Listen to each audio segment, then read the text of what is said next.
Bismillahirrahmanirrahim.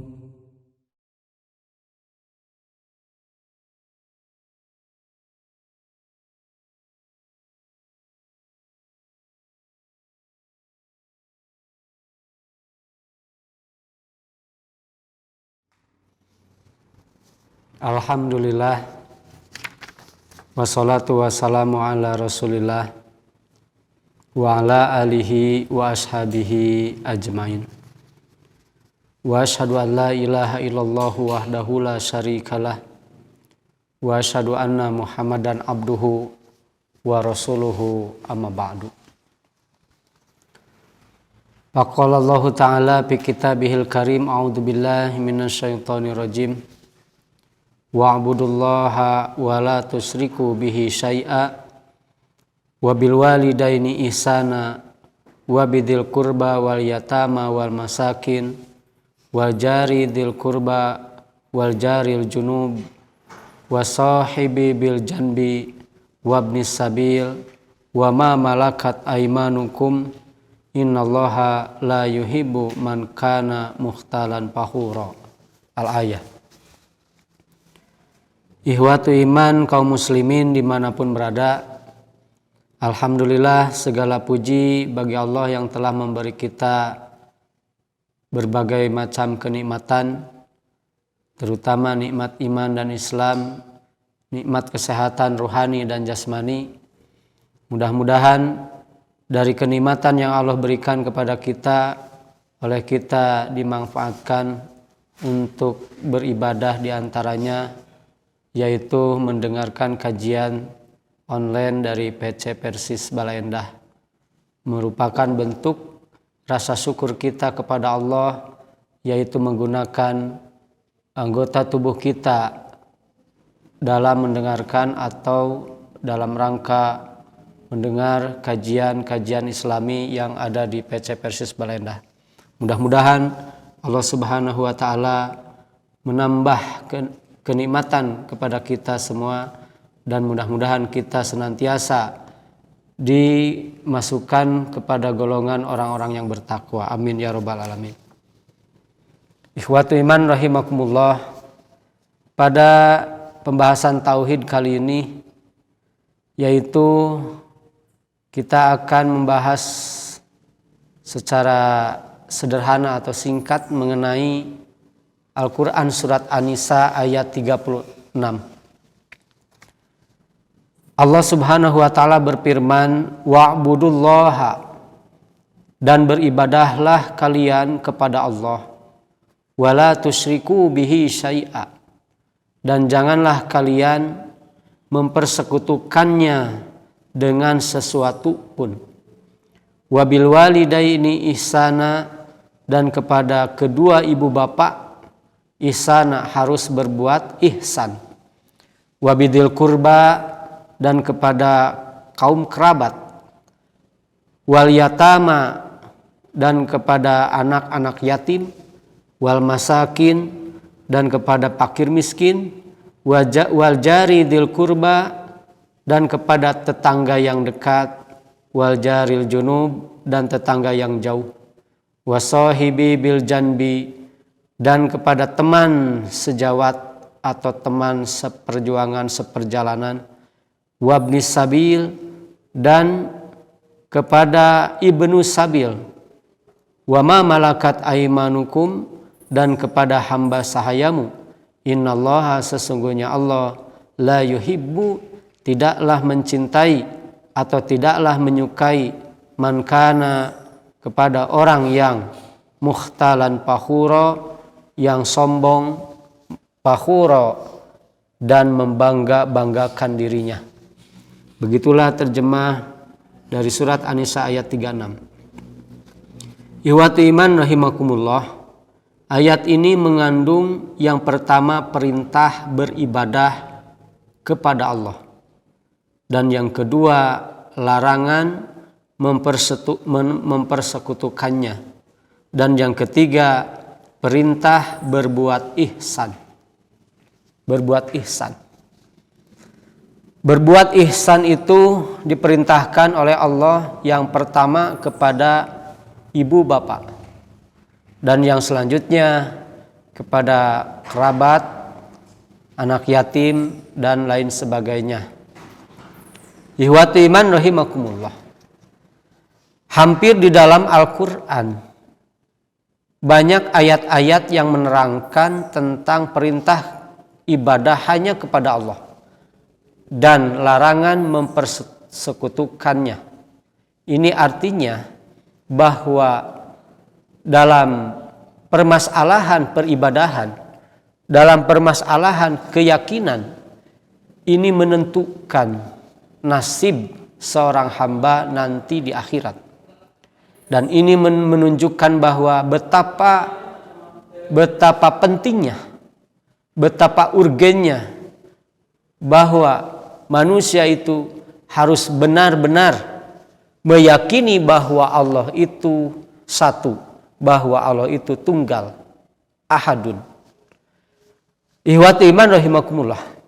Sehingga Allah Subhanahu wa ta'ala di dalam Al-Quran berfirman, efek dari orang atau akibat dari orang yang mempersekutukan Allah, maka bagi dia tidak akan bisa atau tidak diberi kesempatan untuk bisa menikmati kenikmatan surga. Artinya selamanya dia di neraka. Di dalam surat yang lain dikatakan, innallaha la yaghfiru ayyushraka bihi. Sesungguhnya Allah tidak mengampuni orang yang mempersekutukannya. Wa yaghfiru ma duna dzalika liman yasha, tapi Allah akan mengampuni dosa yang selain daripada syirik. Itu pun liman yasha, bagi orang yang dikehendaki oleh Allah. Ihwatu iman rahimakumullah. Ini menunjukkan bahwa betapa buruknya, betapa ruginya orang yang berbuat syirik kepada Allah. Ihwatu iman rahimakumullah. Di dalam Ar-Raghib Al-Asfahani, asyirku, syirik dibagi kepada dua. Yang pertama, wakila huwa an yujada syai'un lisnaini fasoidan ainan kana dalika syai', yaitu bahwa satu perkara diadakan atau dijadikan dua atau lebih. Jadi apabila kita menjadikan dari satu perkara itu jadi dua yang serupa, yang semisal, atau lebih daripada dua, maka itu gambaran syirik secara zat, secara wujudnya.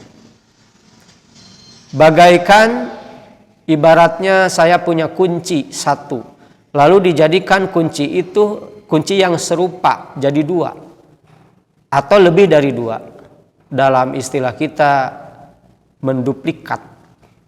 Nah, jadi apabila kita menjadikan satu benda atau menjadikan Allah itu jadi dua, dianggap bahwa Allah itu ada bendanya berwujud dan sebagainya, kemudian disembah, dipatungkan, maka itulah termasuk kepada syirik secara zatnya, secara hisi.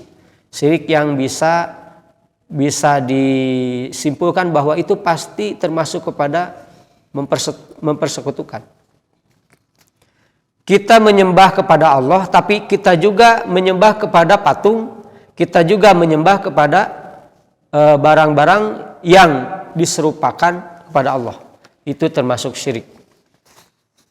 Yang kedua, au maknan, atau secara maknawi.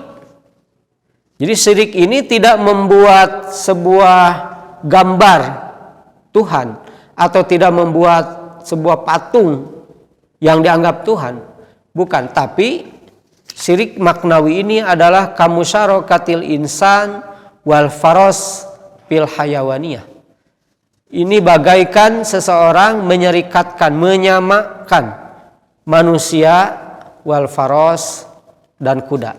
Jadi menyamakan manusia kepada kuda itu kenapa disamakan? Karena ada sesuatu yang mirip atau dianggap ada sifat yang sama, yaitu dari segi al-hayawaniyah. Seperti dalam bahasa kita sehari-hari, ada kalanya orang itu menyerupakan hewan itu orang itu menyerupakan kepada hewan. Seperti menyerupakan seseorang ke monyet. Kamu seperti monyet. Menyerupakan manusia dengan monyet. Padahal kalau kita tanya apakah manusia itu monyet? Tentu jawabannya bukan. Tapi kenapa menyerupakan manusia ke monyet? Karena dianggap ada salah satu sifatnya yang sama. Mungkin dari segi perilakunya, mungkin dari segi gerak-geriknya, dan lain sebagainya. Maka gambaran syirik yang kedua ini itu bagaikan seperti itu. Jadi kalau ditanya apakah benda ini Tuhan, pasti menjawab tidak. Apakah pohon ini Tuhan, pasti menjawab tidak. Bukan Tuhan. Apakah batu ini Tuhan, pasti menjawab bukan Tuhan. Tapi kenapa termasuk terjerumus kepada syirik? Karena menganggap bahwa pada batu ini mempunyai kekuatan, bisa memberi kemaslahatan kepada dirinya. Mungkin diyakini bisa dapat menambah rezeki. Mungkin diyakini tempat ini bisa memberi bahaya. Padahal sesuatu atau yang bisa memberi rezeki itu dan bisa yang menyempitkan rezeki itu, yang bisa menyempitkan rezeki itu adalah Allah, bukan batu. Apabila kita bertanya apakah kuburan ini Tuhan, pasti menjawab bukan. Tapi bisa terjerumus kepada kesyirikan kalau kita meminta-minta kepada pengisi kuburan ini.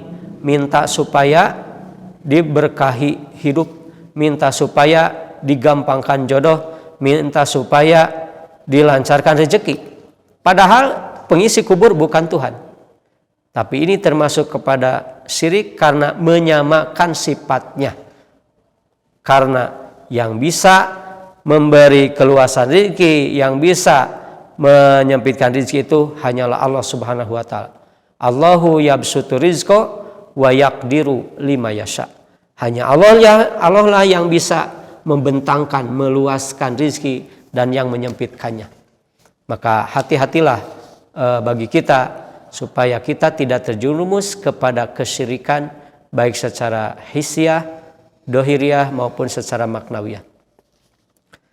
Ihwatu iman rahimakumullah.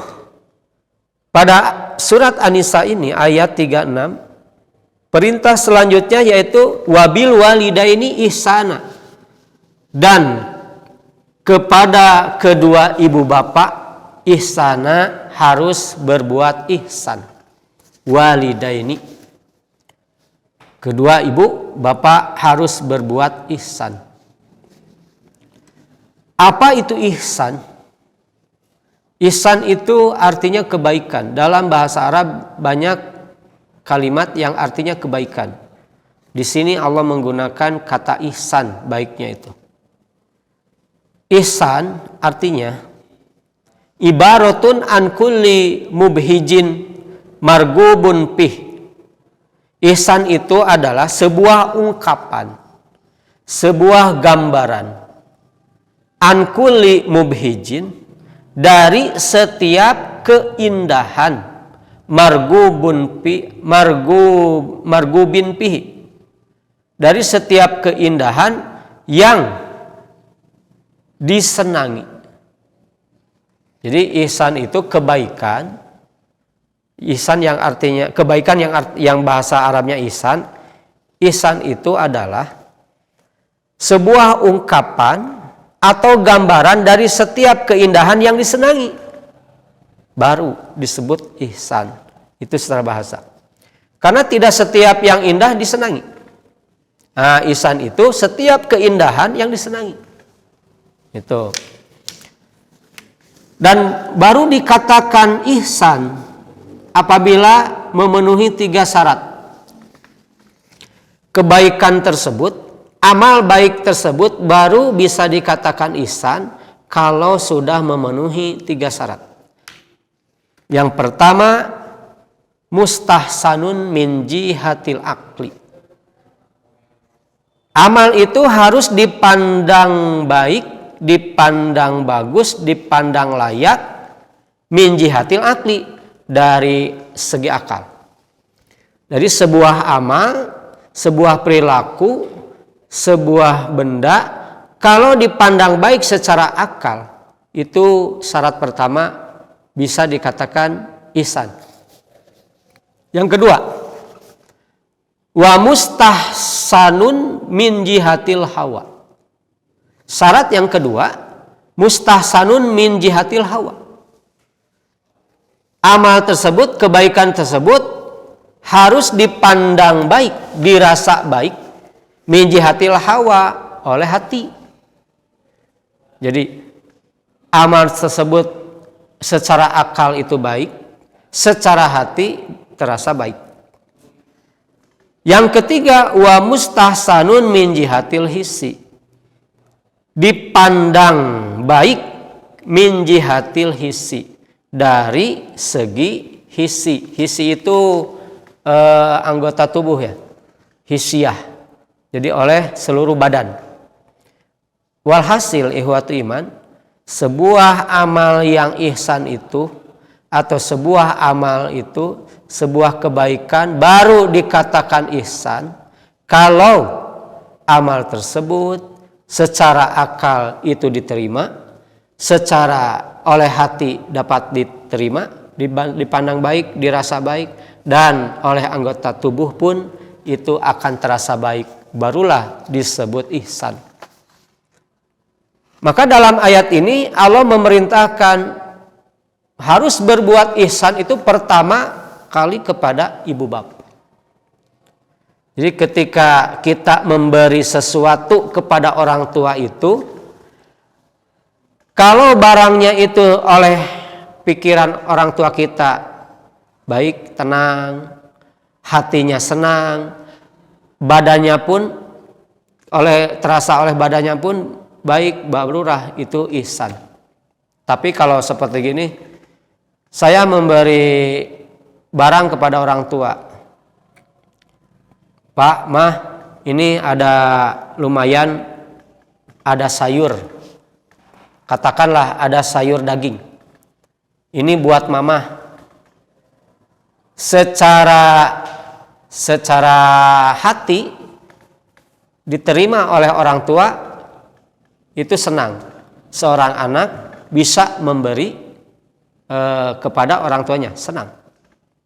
Secara akal pun seorang anak memberi hadiah kepada orang tua itu baik. Jadi sudah memenuhi 2 kriteria, secara akalnya, secara hatinya. Tapi kalau sayur daging ini ternyata sayur yang sudah 2 hari ke belakang, artinya sayurnya sudah masam gitu, sehingga ketika dimakan oleh orang tua menyebabkan badannya orang tua itu sakit, karena sayur ini bukan sayur yang baru, tapi sayur dari 2 hari ke belakang. Ini bukan ihsan, belum termasuk ihsan, karena tidak memenuhi salah satu dari ketiga syarat. Seperti itu. Oleh karenanya, misal contoh yang lain, kita memberi pakaian kepada orang lain. Contoh kepada saudara, Pak, ini lumayan ada pakaian hadiah dari saya akan beri kamu pakaian. Ketika orang yang diberi secara akal, apakah pakaian ini bagus atau sudah buruk kondisinya? Misal kita memberi pakaian yang buruk, yang sudah usang, kepada orang lain. Ini lumayan ada pakaian yang sudah usang, sudah buruk, sudah jelek. Ketika diterima oleh yang si penerima, ini pakaian jelek sekali. Secara akal kalau saya pakai bukan merasa merasa dipandang baik oleh orang lain, justru akan merasa hina. Kenapa? Karena pakaiannya sobek. Ya, secara akal ini tidak baik. Gitu. Dan secara hati pun tidak akan ada orang yang senang ketika diberi barang yang buruk. Berarti pakaian ini, memberi pakaian yang buruk itu belum disebut ihsan karena tidak mencukupi, tidak memenuhi dua syarat dari ketiga itu. Ikhwati iman rahimakumullah. Maka dengan definisi ihsan tersebut, ketika kita berbuat kebaikan berarti kita dituntut harus menyenangkan pikiran orang yang diberi dan harus menyenangkan hati orang yang diberi dan harus menyehatkan, tidak menyebabkan sesuatu yang buruk badan orang yang diberi oleh kita. Ikhwati iman rahimakumullah, maka dengan ini kalau semua umat Islam memperhatikan kebaikan yang disebut ihsan ini, maka saya yakin bahwa kaum muslimin semuanya akan pada senang dan akan saling mendoakan. Karena ada kalanya ketika orang diberi sama kita bukannya mendoakan yang baik, justru ada kalanya mendoakan yang buruk. Karena yang kita beri dengan barang yang mungkin lebih buruk atau dipandang tidak baik, tidak layak. Ikhwati iman rahimakumullah, maka berbuat ihsan itu bukan hanya kepada orang tua saja, tapi kepada kaum kerabat, kepada saudara, kepada anak yatim, kepada fakir miskin. Itu pun harus ihsan kita berbuat amal. Jangan mentang-mentang biarin orang itu miskin, yang miskin mah cukup aja lah ini nih, barang yang jelek. Tidak bisa, karena Al-Quran juga memerintahkan kepada fakir miskin pun harus ihsan. Jangan mentang-mentang kepada anak yatim, biarkan dah yatim ya bikin atau kasih makanan yang busuk, udah busuk. Tidak bisa, karena berbuat ihsan pun itu kena harus kepada yatim pun harus berbuat ihsan. Ikhwati iman rahimakumullah, maka kalau kita sudah beramal secara ihsan, Allah Subhanahu wa taala berfirman di dalam surat Al-Baqarah, wa ahsinu, dan berbuat ihsanlah kalian. Wa ahsinu, innallaha, sesungguhnya Allah yuhibbul muhsinin, sangat mencintai, menyenangi orang-orang yang berbuat ihsan. Maka dengan kalimat ihsan, dengan kalimat menyukai, yuhibbu, Allah itu cinta kepada orang yang berbuat kebaikan yang sifatnya ihsan. Kalau sudah cinta, biasanya jangankan Allah, manusia saja, sikap manusia kepada orang yang dia cintai pasti akan memberi sesuatu lebih. Contohnya, kalau kita kedatangan orang yang kita senangi, pasti kita akan menyuguhkan sesuatu. Kalaupun di rumah tidak ada, pasti akan